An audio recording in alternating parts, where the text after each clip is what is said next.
Saturday after going to university. अनि हम चाहिँ एक्सप्लोर गर्न आज हेन्डरसन लेक बर्डिङको लागि बस चढ्यो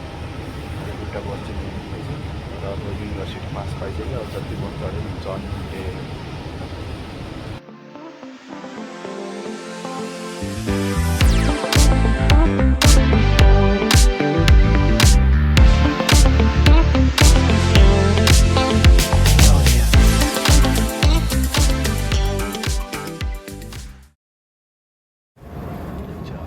स्टप अब यहाँ चाहिँ फोन नम्बरको गाडी आउँछ लेक भ्यू भन्ने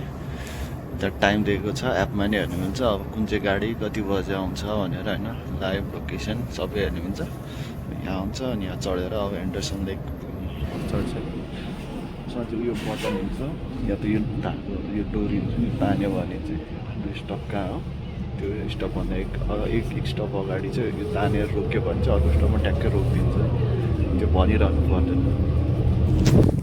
म हेन्डरसन लेकमा आइपुगेँ है त्यहाँ अगाडि चाहिँ कति धेरै चरा देखिसक्यो कि यहीँबाट है मजाको बर्डिङ हुनुभयो आज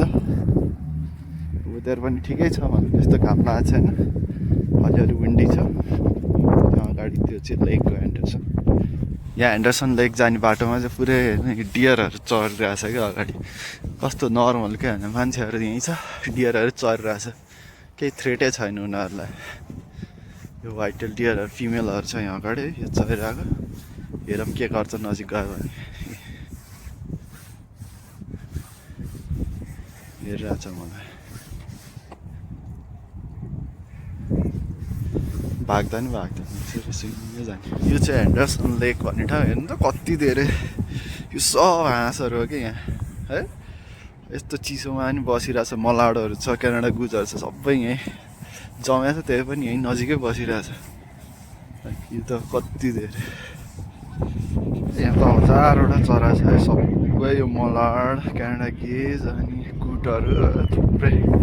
पार्कमा चाहिँ हिँड्ने ठाउँ पनि कस्तो राम्रो बनाएको छ है फोटो खिच्दै बसिरहेछ चराहरू त्यहाँ मलाड खिचिरहेको छ है मजाको आएको छ नजिकै छ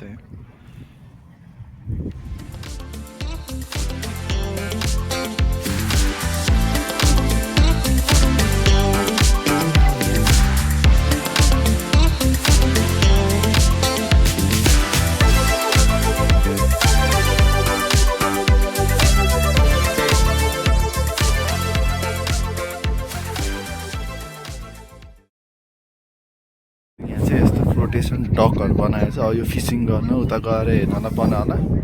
मजाको छ है यो सानो चराहरू आएर बसिरहेछ यहाँ चाहिँ पुरा हाइस छ त्यो चरा पानी भएको भएर चाहिँ त्यहाँ बसिरहेछ अनि यहाँ चाहिँ कस्तो मजाको ब्रिज बनाएको छ सबै नेचुरल छ है मेरो उता पुरै बस्ने ठाउँ टन्नै बनाएको छ त्यो बेन्चहरू चाहिँ ठाउँमा यसो घुम्दै जाऊँ यहाँबाट है यो उतापट्टिको चाहिँ गल्फ कोर्स हो है त्यो पुरा मजाले मेन्टेन गरेर राखेको छ पार्कमा पनि पुरै यस्तो पिच गरेर पुरै हिँड्ने बाटोहरू मस्त छ क्या ट्रेलहरू यता चाहिँ पुरै जमेर है कुनै यो गुजहरू मरेको हुन्छ यहाँ चाहिँ अब त्यति छैन उता पानी भएको ठाउँमा त छ अब यसरी घुम्दै हेर्दै जाने निकाईको जापानिज गार्डन पनि चाहिँ पुरै मस्त राम्रोसँग सजाएर है जापानिज थिमको यस्तो पार्क जस्तो गार्डन राम्रो खालको बनाएको छ अहिले त बन्द होला भित्र जानुहुन्थ्यो